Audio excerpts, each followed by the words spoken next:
Alice. Welcome to the show. Hi, Jamie. Thank you for having me. And for your story, will you kind of brief us on how your pregnancies were at 33 and 38? I guess initially, as a younger woman, I didn't actually think that I wanted children.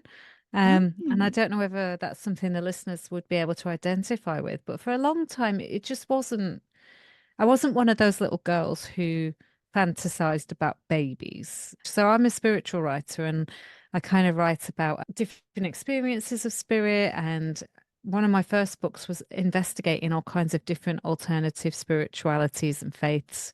And I did a past life regression just out of Ooh. curiosity to see what came up. How old were Um, you?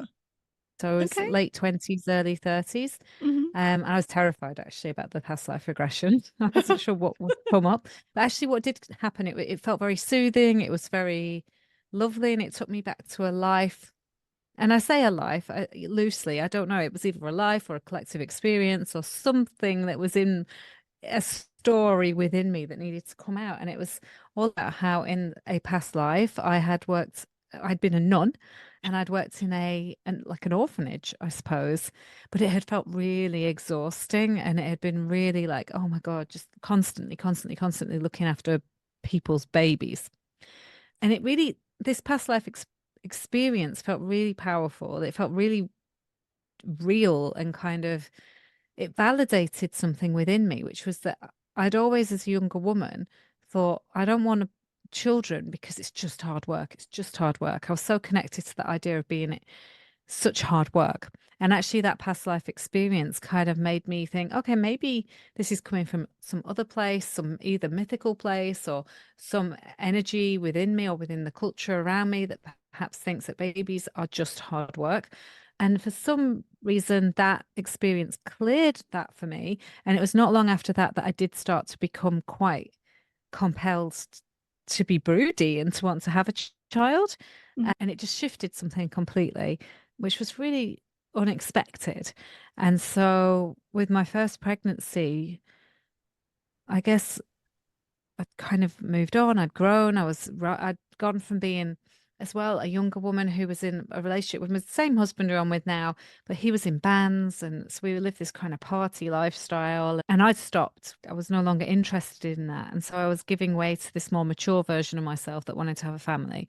And so it was a few years into that that I'd kind of made that leap from, I guess, the younger parts of adulthood that are still kind of teenage remnants through to being a young woman or younger woman who wanted to have a family. And so we started trying for my first child. Interestingly, I felt like her energy was around me for a long time. And I don't know if that's something that any of your listeners will be intrigued to hear, or maybe they've experienced themselves. And sometimes it's nice to hear somebody else say it, but I very much felt her with me for quite a few years before I even conceived her. And when I Wow. look back on that, it does feel like the same energy as that I now know as a 12-year-old young woman who feels so grown. She definitely, there was something in the ether. There was some, and that's my personal spiritual belief. She was there, she was making herself known and she wanted to come through. So when we did start trying, it didn't take very long, maybe a few, I can't remember exactly, but it was fairly quickly that we conceived her, Ivy. And that was, another magical thing that happened with that pregnancy. And I wonder if it was because it was my first, and you can give your first pregnancy a lot more attention than you can the latter ones, I think, because of the fact that you've got nothing much else to concentrate on other than work and life. But I was doing a course in shamanic and magical kind of things, and I'd go every Sunday and we'd sit in a group in a class and I the very first one we did like a shamanic meditation that took us into the underworld. And when I was in this underworld place, which is of course in your mind and kind of visualizing it, I felt, experienced this energy of a lion come running up to me and jump into me. And I was like, oh wow, I'm pregnant. And it was the next day that I went and took a pregnancy test and discovered I was pregnant with this little lion energy Wow. child who she's very lion energy. So that was like it was epic. That first pregnancy obviously was epic. And then I went on to, for many people, I think when you're pregnant for the first time, you definitely feel like you're the only woman who's ever been pregnant ever. Yes. And that's a really lovely thing, actually. Yeah. Did you And what, know that she was already a girl in yeah, your I felt very before? certain. I think once I was first pregnant with her, I realized that I was so skewed towards her being a girl that I tried to convince myself that she could be a boy just so that I could, if she was a boy, that I wasn't disappointed, which, because I'd had my heart set on something. But of course, she did turn out to be a girl, which was no big surprise. Although she does have quite a masculine energy to her.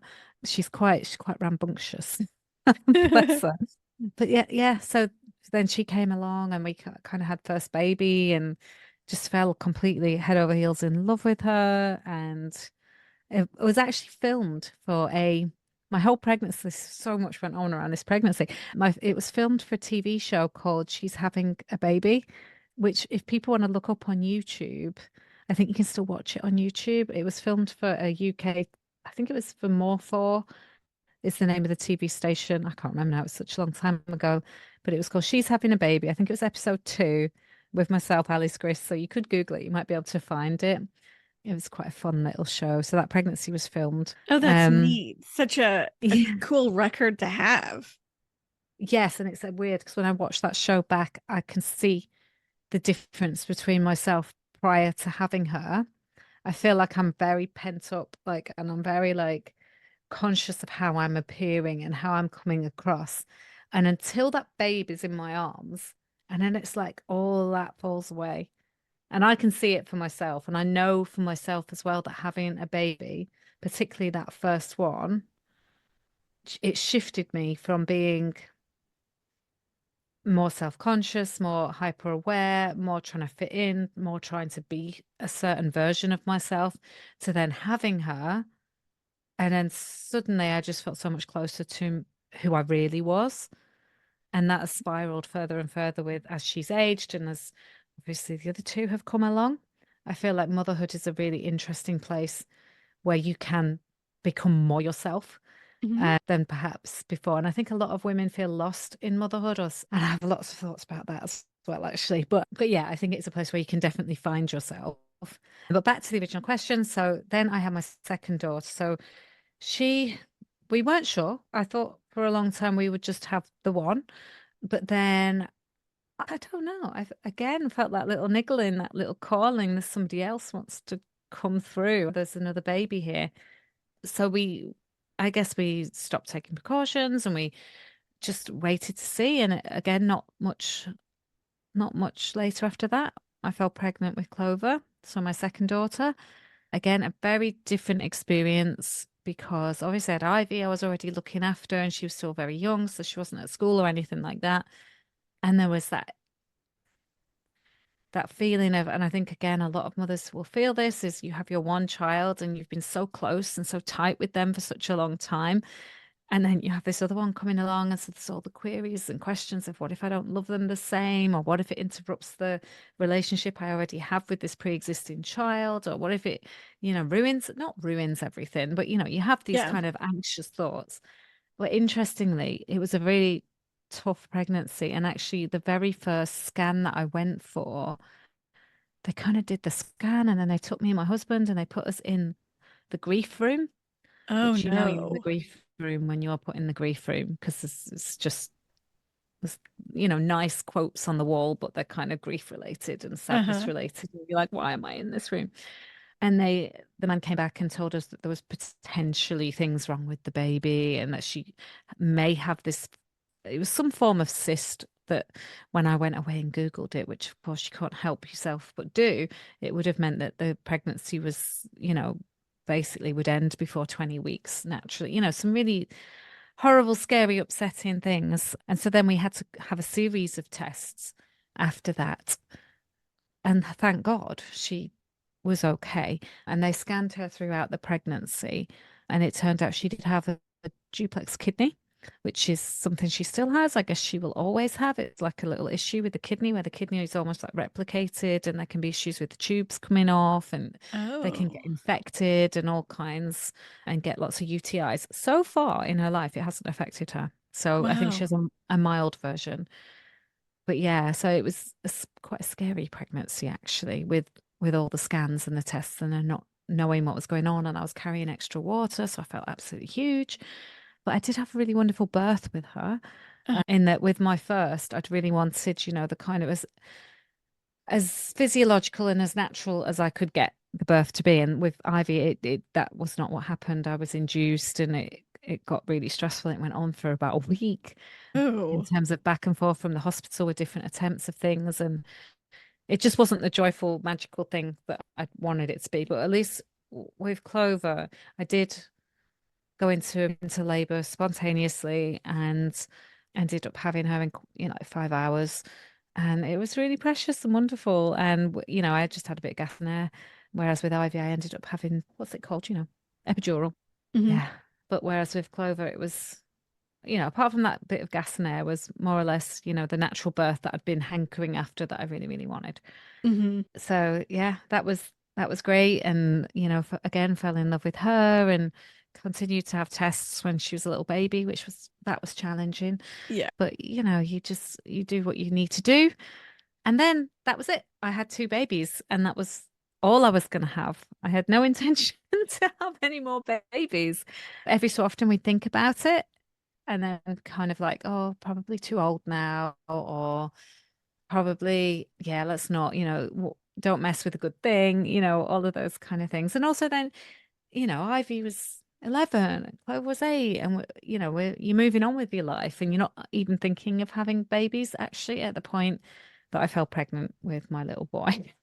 Yeah. Tell us Um, more about that because you thought you were in menopause. well, I just assumed I was perimenopausal. Yeah, I was 44 years old. Hmm. I mean, I guess what we're all grown-ups here, and we all know that if you enter into relations, then there's a potential of getting pregnant. And we weren't taking any precautions, and I guess that's what happened. But I'd kind of thought it wouldn't. Although again, intriguingly, and bringing back a spiritual element to it, my dad and his wife, they're kind of spiritual hippie type people. They were pagans for a little while, and white witches. And over the years, she's always done a pendulum on me. So I don't know if you know what a pendulum is, but it's where you Mm-mm. hold like a crystal type thing over your hand and you ask it questions and it goes back and forth and it answers the questions. And so over the years, she's always done that on me, and she's always come up with the answer in terms of what children am I going to have. And it was always, you'll have two girls and a boy if you want him. And I was like, no, I've got my two girls, too old now for this boy. Let's just forget it. Okay. But every time she did it, this would come up. So, of course, when I fell pregnant, and again, I think I'd felt his energy around me a few times. And I'd kind of thought, maybe not in this lifetime. Let's wait and do that another time. But obviously, once I was pregnant with him, it was like, okay, then. So this boy is coming. I was pretty sure it would be a boy. And I could tell from the scan, actually. Yeah. Um, Now, I was, did you have any symptoms of menopause or anything like that? well, I guess my periods had kind of shifted and changed Okay. quite a bit. So I can't remember, it's ages ago now. Like, yeah, I think they shortened. So each period was like 3 days. Hmm. Max, sort of from beginning to end. And they weren't like massively out of sync, but they weren't as probably as organized as they had been before. Yeah, I guess I just figured I was the age for it. Um, Yeah. And were you it late on your cycle and that's why you took a pregnancy test? I took yeah, well, yeah. I took a pregnant. I don't know if it was COVID, but I'd been very ill over Christmas. Hmm. Like the illest I'd been in years, with a horrible cough, throat, like flu-like. I'd been in bed. My little daughter Clover had it too. We'd both basically just camped out in bed together for nearly 2 weeks. And so I thought that had perhaps sent my period a bit skew, if, to be honest. I didn't think I was pregnant. And then it was like the 3rd of January. And I remember it specifically because the kids were due to go back to school the next day. And I remember I just said to my husband, look, it just suddenly occurred to me, could I be pregnant? And I really did not think I would be. So I did send him out to go get a pregnancy test, thinking it was probably just a waste of money. And I was just, you know, just a silly thing. And I might as well just check. And anyway, yeah, it wasn't a silly thing. And I could see the line. He couldn't see the line. So he went back out and got some more. And the line was very, very definite. Oh, it was very cute because we were actually that evening taking the girls out to, they have, yeah, they probably do it where you in the US as well, but like you'll have a house and it'll all be lit up by lights. So like a manor house, not a manor house, like an oldie worldy kind of mansion with grounds and stuff. And they have lights at Christmas and things like that. So we planned to take the girls there. So we were kind of wandering around there with this little secret in our hearts, knowing that I was pregnant. And there was a wishing station. Uh-huh. And my 8-year-old, who had for years been wishing that mummy would have another baby, and then had stopped wishing for that because I'd actually had a word with her the year before and said, "Listen, darling, mummy's too old. I'm not going to have another baby." So, let's maybe not use your wish for something that you're more likely to get. But she wished again for mummy to have a baby, and I'm thinking, oh Oh, my gosh, your magic is more powerful than mine. It's she definitely manifested it. what were you thinking in those moments when you saw that positive test? I think I was slightly shell shocked, slightly, well, no, very shell shocked. I think with the other two, I'd asked for it, I'd invited it in. It was something we'd kind of were planning and thinking about. Whereas this, it was a real, came from the left field. It was Hmm. just, it took me a good few weeks really to get my head around it. And I would go from, you know, like, wow, this is amazing and magical, and this is meant to be, to absolute terror, which of course you then feel guilty about. Yes. But yeah, and eventually it just was what it was, and that's when I ended up writing a whole book about that entire pregnancy and kind of just sitting with all the different feelings that it brought up because it was a different experience as well, being so much older and having it. One of the things I've spoken about is just other people's reactions. So when you're 33 and you have a baby, people say, congratulations. When you're 44 and have a baby, people say, are you crazy? Which is really upsetting, actually. And I don't think people mean it, but that's me giving them grace that perhaps sometimes is not due. I don't know. But people do tend to have very strong opinions about other people's Yes, pregnancies. they sure do. It's very Hmm. strange. Yeah. Yeah, because they won't comment. People don't come up to me and comment on my marriage or the work I do. And some of the work I do is quite kooky. So they could comment, but they don't. Nobody says anything about anything. But as soon as you're pregnant, there's a lot of opinions come out of Oh, the woodwork. that's for sure. So Mm. tell us about your pregnancy. How was it? Oh gosh, with Bowie, it was really hard. It was really, I don't know. I think to begin with, I felt sick the whole time Uh, like for morning the early, sickness. yeah, but all day long. And it was quite debilitating. I remember with the girls, I'd get a bit of morning sickness, but I'd kind of, well, with Ivy, I'd quite enjoy it because it was like my little, I know I'm pregnant kind of thing. But with him, it was it felt a lot more intense. It was quite all consuming. I'd get really ridiculously hungry and eat and eat and eat and eat and then feel so sick and then end up actually being sick and just like you can't win. He'd put me off chocolate. I couldn't eat chocolate for the entire, Why? it made me feel sick. Oh, how It just sad. didn't, yeah. And, and so, I suppose mentally, you like chocolate, so I'd try and eat some, but it just didn't have the same feeling. It was just not doing what chocolate should do. It was Uh-huh. very strange. But apparently I've been told that that is a boy thing, that you can, for whatever reason, put you off chocolate. And I felt further on into the pregnancy really debilitated. I think being so much older, I Hmm. think you don't think you're older, you think you're the same. I think I'm quite fit and healthy, but I really felt it. I really felt it. And towards the end, I could barely walk anywhere. I just felt exhausted, so tired and so exhausted and just drained the whole time. Hmm. And I just wanted to take pleasure in the pregnancy, but it was hard at the end. And also he was breech for a very long time, Mm, and that was uncomfortable. And then when he wasn't breech, he'd lay in this weird sideways position, which really tugged on my ribs. So that was yeah. uncomfortable too. So that Yeah. was the most tough pregnancy of all of them. Mm.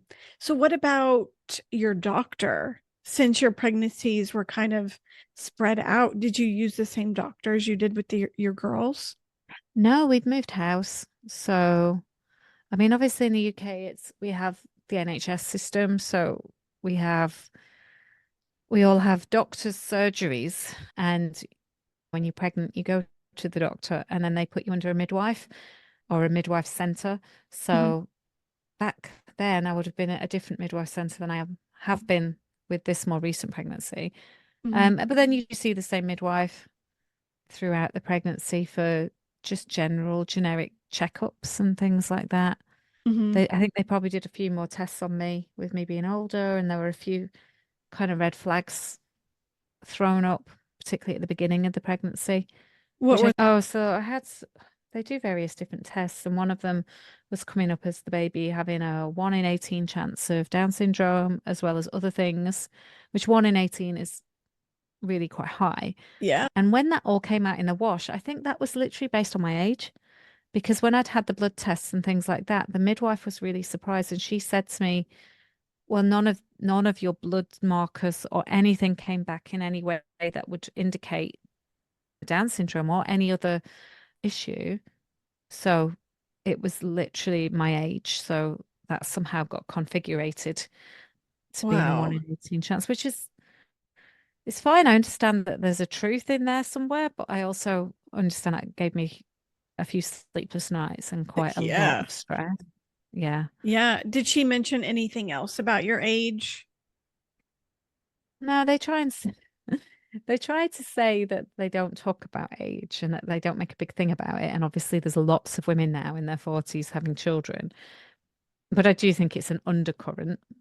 But they Hmm. don't make it, they don't verbally make a big thing of it. But I do think it's running throughout the way they look at what needs doing or what they might do. Hmm. I agree. And did you find out the sex because you kind of already kind of knew it was a boy? Wow, I could see it. Like on the scans. The first scan, the first scan, I was like, that looks like a little willy to me. How And far then along were you? that was the first scan. So was that 12 weeks? Oh my gosh, that early. I just, I mean, I don't even remember the girls' scans to have been able to compare because it's such a long time ago. But I could just definitely see. Now, it's called nub theory, and I only discovered about, and you may know about this, but I only discovered about nub theory with this child because I'd seen what looked to me like a little penis on the scan. And so I'd asked the guy doing the scanning, and he was like, "Well, I'm not allowed to say because it's too early." And he couldn't tell me, but he said some people would say that you're looking at is a boy's nub, yes, but he wouldn't confirm. But I could see for myself, and so there is some. I did look into nub theory, and you can tell based on the way because the girls and boys have a nub, I guess at that point, and it's what direction Mm. it's sitting in. Oh So, but then wow. we went and had a private scan a little bit further along because we really wanted to get our girls involved and have that kind of excitement and yeah, that was a boy. So yeah, That's really fun. I love how your your dad's wife was correct. That's yeah, really fun. yeah, she's spooky like that. Now, was there any products or anything that you could recommend that helped you with pregnancy?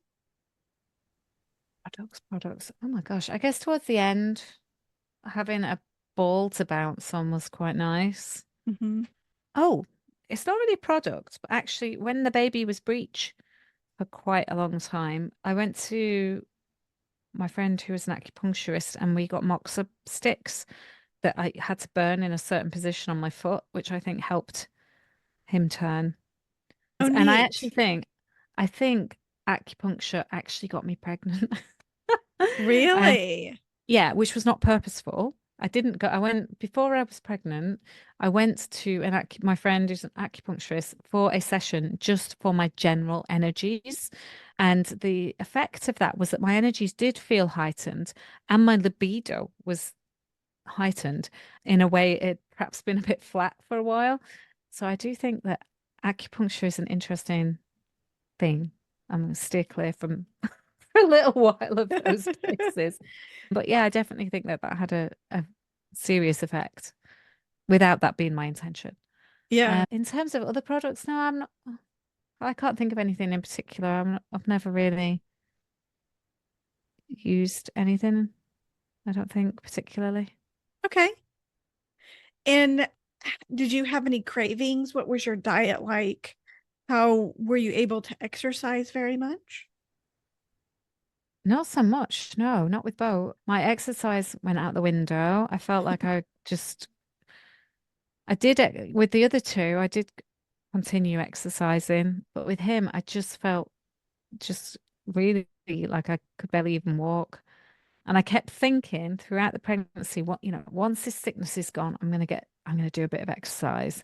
But then once the sickness had gone, I just felt shattered and so tired. And if I did, I think I did on occasions do a little bit of exercise, and it left me feeling so drained that I felt ill. So it just wasn't working for me in the way that I wanted it to. And I guess the other thing is that I had two children, so I was up and about moving an awful lot. I was doing the school run. So I was getting generic exercise through movement, but anything else on top of that would just leave me feeling so awful that I stopped doing it really. Diet too? What were your cravings, that sort of thing? I did, with the most recent pregnancy, I didn't really have any cravings, weirdly. With Oh, my previous, no. Do you know, with Ivy, I craved salt and vinegar, ready salted crisps, chips, plain chips. I ate bags and bags of them. With Clover, I salted peanuts. With Bo, I didn't. I'm trying to think. I don't think I had any food cravings, but I did have a craving, which was to read books, which sounds like a funny one, doesn't it? But I just couldn't stop reading. It was like I like was nonfiction or fiction or fiction what? books, Okay. stories like a madwoman. I could not stop reading.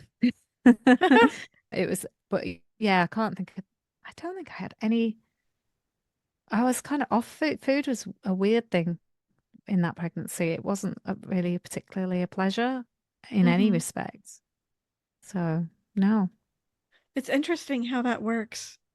Mm. So, for your birth, what was that plan like with your third? What kind of birth were you planning for? Well, I was hoping, to go into pregnancy, to labor spontaneously. And I guess I would have liked to have had a home birth, or I would have liked to have gone in to hospital, have had maybe a water birth. And in the end, I had a cesarean section. Wow. Yeah. That was by choice in the end, and not a choice I ever thought I'd make because I always wanted to have, the natural hippified kind of birth without many interventions, with as little intervention as possible. But actually, it became incredibly stressful. My body felt really debilitated, as I've already said. The baby was breech for a very long time, and then he did turn, but he was in a weird position. My cervix wasn't doing anything, so it wasn't doing any of the stuff that I know it done with the previous babies in terms of coming down or stretching or doing anything. I was in and out of hospital for the last couple of weeks, like almost daily, kind of having different appointments and checkups. I had no childcare.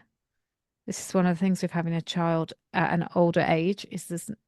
My mum was around, but she's 75 now, and she couldn't really do anything. She couldn't really be as much help as she would have liked, and she was getting exhausted. And the whole thing was becoming really unpleasant and really difficult. And so one thing I learned with my first pregnancy was that again, with that first pregnancy with Ivy, I wanted this natural birth and I didn't get it. I ended up being induced and it taking like a week, threats of C-section right up until the push point. They were threatening C-sections and it felt like a threat. And so somewhere within that mix, I felt like I lost control. Obviously, with Clover, I had this nice birth, the kind of birth that I'd wanted. And then with Bo, it wasn't happening. And I thought the last thing I'm going to allow at 44 years old, when I'm so exhausted, so drained, and everyone in my family is drained. My eldest has just started high school, like for the first time a few days ago. I had to prioritize everybody. It wasn't just about prioritizing me in the way that I had the privilege to do when I was younger. I had to prioritize all of these different people as well as myself. And I had to ask myself, do you firstly want to try and wait for a spontaneous birth when that's like kind of ill-advised to go over 40 weeks? And I'd already gone over 40 weeks by about 5 days or so. Or worse, even, do I want to go down the route of induction, having already done that in the past and knowing how traumatic that had become Mhm. when I had Ivy? Particularly with when I had Ivy, my cervix was doing things. Things were moving in the right direction with bone. Nothing was happening. So potentially that induction could have been even more difficult. And there were some of the things they were saying to me about his head, the position he was in, and the things that they might have to do, like bearing weight down on top of me and pushing and all Ugh. kinds of things. There was something in me that just suddenly went, no, no, no, no, no, no. Ask for a C-section, which again is, I would not have wanted that in the past, but because I was making that choice and I felt really liberating. Mhm. And so I asked and they said yes. And they booked it in as it wasn't an emergency C-section, but it was half emergency, is I think how the surgeon put it, because of my age and because of the fact that I'd gone over 40 weeks by quite a bit by this point. So they got me in on a weekend, which they wouldn't normally do. Wow. I'm Um, surprised they let you go past 40 weeks. yeah, that was the thing, is as soon as it got to that 40-week point, they were having me in hospital every day. So I'd be in hospital and go to the maternity assessment unit and I'd sit there for however many hours it took for them to see me. Bearing in mind, Gosh. I've got two children at home who need me and whose grandma can only do so much. Yeah. I feel like it's like, like you're neglecting them. One of them's, like I said before, she's just started high school that week, her very first week in big school. And couldn't be there because I Yeah. was in and out of hospital every day for them to monitor the baby, which of course needs doing. Hmm. But that it was just something in me was like, just no, no more. Just, I can't keep, I'm going to give myself grace to choose to do something really different than I thought I ever would do and honor everybody who's involved, including myself, and just let's get this baby earthside and love him. And how he gets here right now, who cares? That was Yeah. kind of because I know a lot of women who haven't chosen C-sections will struggle with it. There's a whole, thing about natural birth being best, particularly if you're coming from, I guess, where I would have been coming from in the past.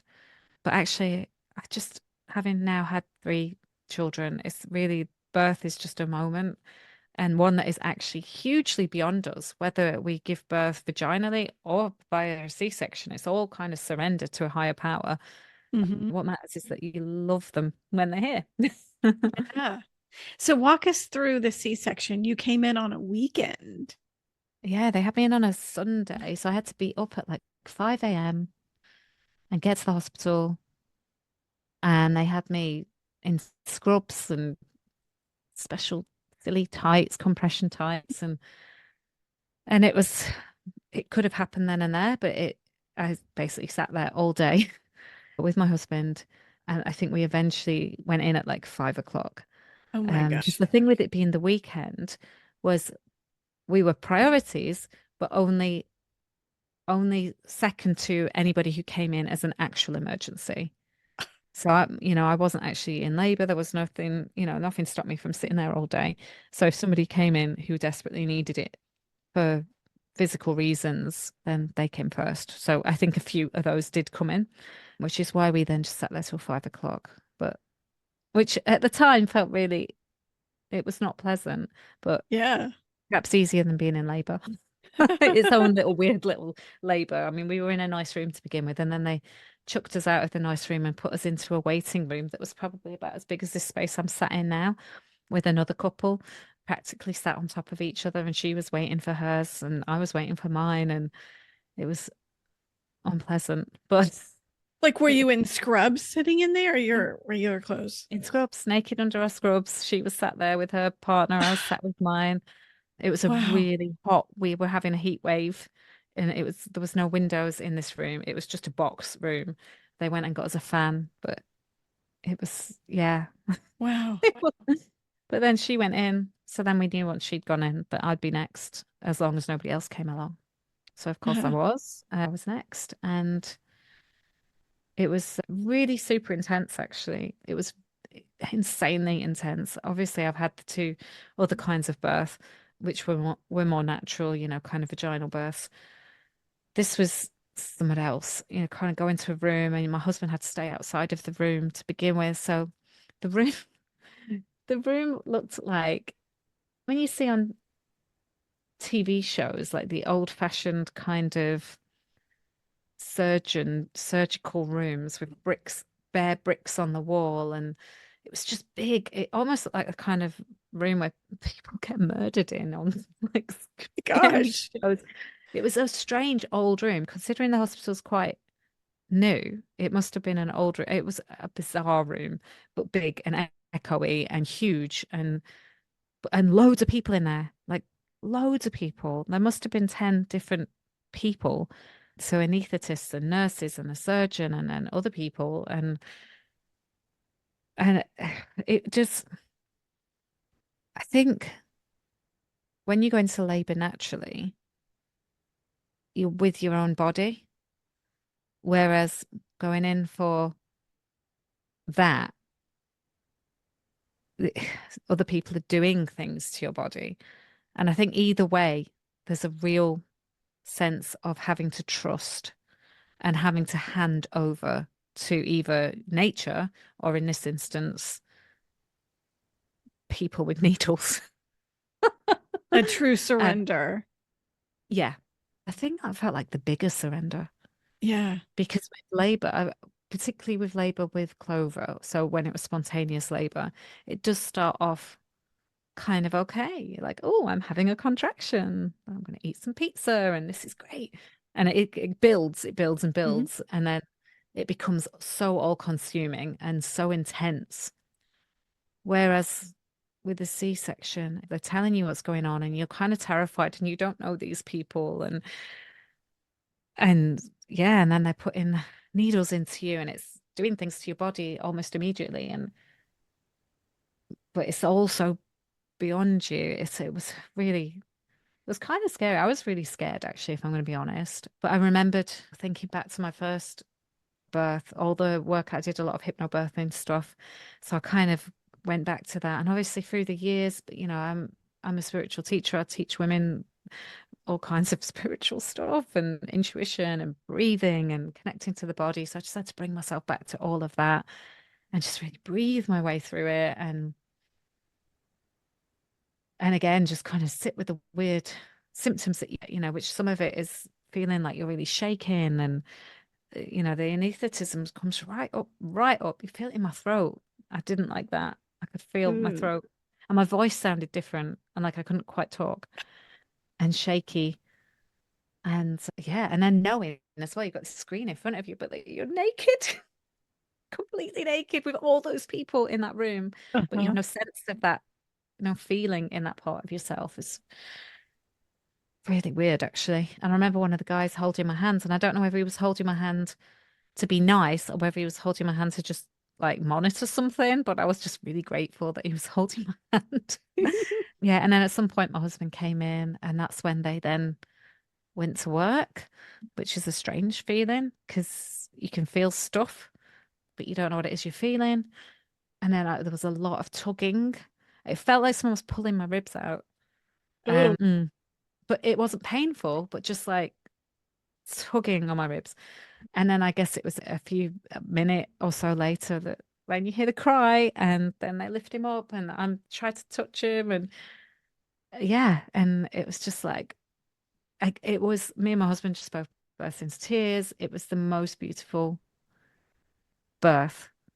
And I didn't know whether it would be or not. I was a bit nervous, like, will I feel as connected? Will I feel as emotionally compelled as perhaps the other two? But it was just as beautiful. It was incredible. And yeah, and then he was placed, well, my husband had him in his arms for a while. And then they put us into a back room and he breastfed and cuddled and had the joy of feeling my legs come back to life over time. Yeah. Oh, how was breastfeeding for you? Did you always feed your girls too? Yeah, had them both like 3 years each, Wow, possibly. Yeah, impressive. I was super committed. But the interesting thing about that is that I thought I knew how to breastfeed because I'd been super mom with the previous two and breastfed them both for like 3 years. There was never an issue. With Bo, he took to it fine, but it wasn't as straightforward. And actually, I realized that yes, I it worked really well with the previous two, but it's like I had to relearn it. And maybe he had a tongue tie, a slight tongue tie. I don't know if that played into it. In the early first week or so, he kept losing weight, even though he appeared to be having milk all the time. And we ended up at A&E with him, and I ended up giving him some formula top-ups for a short period of time, just because he was losing weight. Um, Hmm. And then I realized that the formula top-ups were kind of into. I had a friend come around who's a breastfeeding expert, and she sat and went through the whole thing with me. And I just kept saying, I've done this before. I did it for like combined 6 years. We never had an issue. Why am I having issues now? But I just was a different child. I'm a different mother. I'm older, and but I stopped the formula and I just sat and I breastfed and I breastfed and I breastfed, and it eventually kind of kicked in, and Hmm. yeah, it did what it was meant to do. But it was again a little bit nerve-wracking. Yeah. So you're still breastfeeding him now. Yes. Yeah. Do you plan to go 3 years again? I don't know. I don't really plan to stop it until such time as it stops naturally, I suppose. I know with my girls, it was a big comfort thing as well. Hmm. And I don't think he uses it so much for comfort. I think with my girls, for example, if they'd fall over and needed a cuddle, the first thing they'd want to do is also get the boob out. Whereas when he's had stuff similar or something set him, he doesn't seem to want to do that. So if he's not using it for comfort and it's just for food, then that might affect how long we go for. I mean, he's eating food now, but still having, you know, quite often breastfeed. So I don't know. I'm open to things being different this time. And plus he's been quite poorly this past couple of weeks. And you start feeling a bit like a life support system. And I started to feel like incredibly drained by it in a way that I hadn't. And I think again, it's my age showing Hmm. up differently than perhaps. So my age could affect when we stop as well. Yeah. Or how I feel now might not be how I feel in a year's time. I might actually be menopausal by that point, Yeah. which may have an effect as well. That's interesting. I wonder what menopause has an effect on like breast milk and stuff and I don't breastfeeding. know. It's an interesting question. It's Yeah. something I should probably go find out about because even if I'm not menopausal, I must be perimenopausal now. I'm 45, so I'm sure I'm in that pre phase. Uh, So there's only so much hormones going around. And I do feel like my body is doing a lot, you know, for a mhm. woman of 45. So it may be that I don't go for as long. Yeah. Well, how was your recovery from the C-section? I feel like that was the easier recovery of all three. I feel Really? like, yeah, I was expecting it to be really horrendous, and for me, I didn't think it was. It felt a bit painful. but not massively painful. Mm. It's just a bit awkward if you move in the, it could feel sometimes a bit like a tug, and I was tired. And sometimes I'd push myself a bit too hard and get emotional. But I think in terms of my mental state, it felt, I remember after the two girls feeling kind of very soggy, foggy headed for quite a Hmm. while. I don't know why that is, but I didn't feel the same way with this one. I just felt like I had this injury and that needed to heal up, and it did. Um, and I guess it took a little while to regroup in terms of it's like only in the past couple of months I've started doing exercises, and it took a little while to feel stronger doing that. But I think, yeah, it hasn't, I feel like slightly it was better. Wow, that's surprising. Now, Yeah. what about mentally? You said you were foggy with your two girls. Mentally, did you Mm. feel any postpartum depression or anything like that? I think I've been quite lucky with all of them that I don't think I've had postpartum depression. I'd say I've had postpartum intensity, and I, yeah, probably like a bit more intense, a bit more peaked emotions about things, Mm. definitely. But I wouldn't say depression, no. I think that's something that, for whatever reason, I've just been lucky to escape. And I think, I don't know if I'd be right to say this because everybody, I don't know if it's something worth doing, but I just feel like I've just, whenever I've had my kids, I just give myself entire, I just really surrender and just go into that, the intensity of a newborn and Hmm. kind of sit with that and don't fight it. I don't try and fight it because I think if I was to try and fight it or to try and get back to what things were like before, then that would send me mad. Do you have any plans to have a fourth? No. No. It's never come up in the pendulum. Do you know what is weird though? Is it has gone through my head. Like, you could have one more. But I really do think I will not. Mhm. Just for many reasons in that, we don't even have a bedroom for the one that we currently have. We are one bedroom short, so he's in our room. That's fine for the time being. I'm quite happy with that.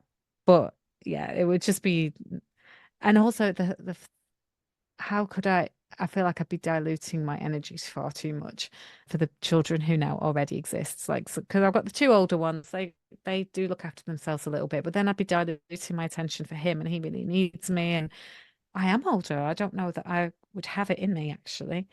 I'm sure I'd find it, but perhaps Okay. best not try. What has been your biggest challenge being pregnant in your 40s? Just how exhausting it was. I guess I already had children, so I knew of the intensity of that. And so I think it would be a challenging thing to have your first child in your 40s, having always lived a life without having a child. So, but also a pleasure because I do think if you want it, then it's a pleasure.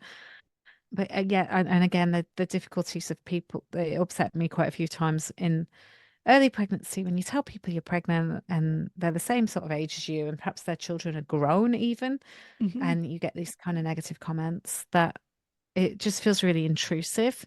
I don't really care what their opinion is, but it's just, I hate the intrusiveness of people feeling that they can pass off a comment, even if it's supposed to be a joke. It's not funny. So Yes. that was disheartening. Hmm.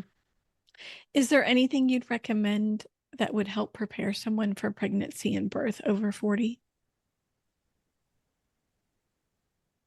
I think anything that you can do to bring yourself into alignment with who you are and confidence within your own decisions. Hmm. So that might be thinking about, I don't know, going to therapy or doing work on yourself, reading the self-help books, finding your own faith, having your own spirituality. I think all of those things that help you center within yourself have been the things that have been most helpful to me. Hmm. So I think if you're grown and you've grown with your own life, then it just helps you welcome this new part of life in. Yeah, I love that. What advice would you give yourself when you were pregnant if you could go back? I don't know if I'd give myself an advice. I think I just want to say, it's all going to be okay. Mhm. I feel like of with my first baby, I knew everything was going to be okay. I had like that, I had this super silly confidence of youth. And with the second baby, even though that got really stressful and scary, I knew it would be okay. But I think not so much with the third one. There was a lot of fear in me with the third one, Mhm. which some of it is the stuff that gets projected on you because of your age. But I think I would just want to tell myself that it was going to be okay and that you've got this, those kind of positive affirmations. Yeah, that's good. Now, a lot of our listeners are trying to conceive. What advice do you have for those women? Well, I definitely say that give acupuncture a whirl. Yeah. And I think again, a lot of my work is in the spiritual realms, the sacred realms, the realms of self-discovery. I think anything that you can do at any point in life to look further into who you are, to align with the truths of yourself, to release anything that's no longer serving you, that's toxic, the masks that we wear as women, Mhm. where we're trying to fit in, whether it's with work, with partners, with family.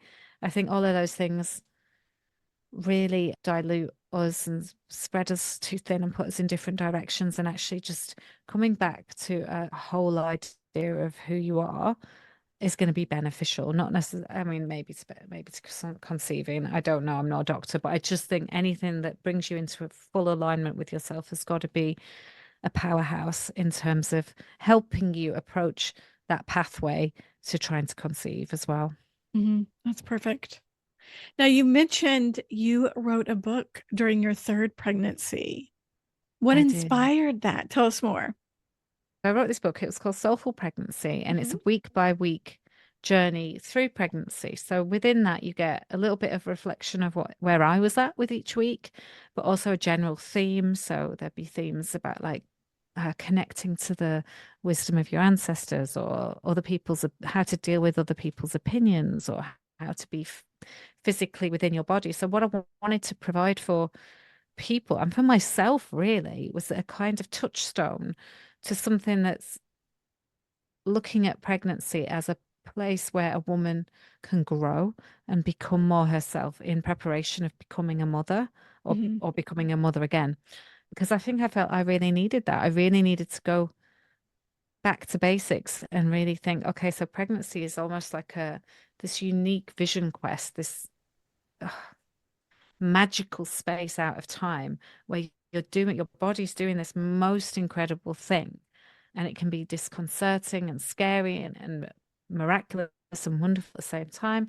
And I just feel like there's a huge amount of energy there to be explored from a spiritual and creative perspective.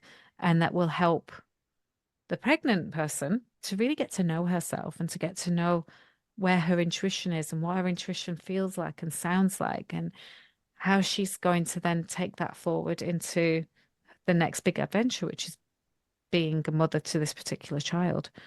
So the book really is an adventure that anybody can follow. So with different themes every week and a different creative practice, a different soulful practice, an affirmation and a meditation to work with week by week as you move through your pregnancy.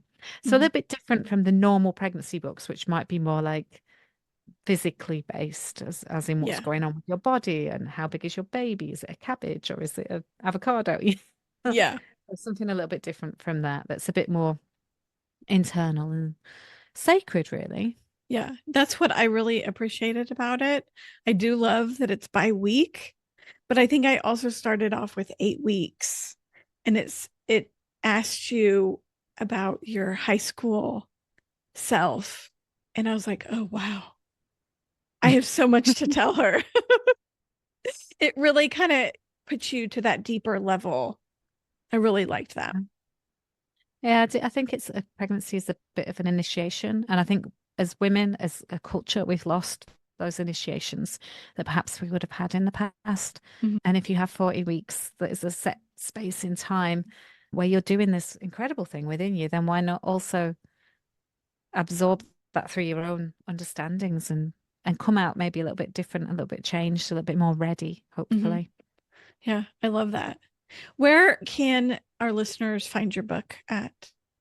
They should be able to find it at all kinds of places. It's released on the 21st of June, so I Mhm. think it'd be out in the world by now.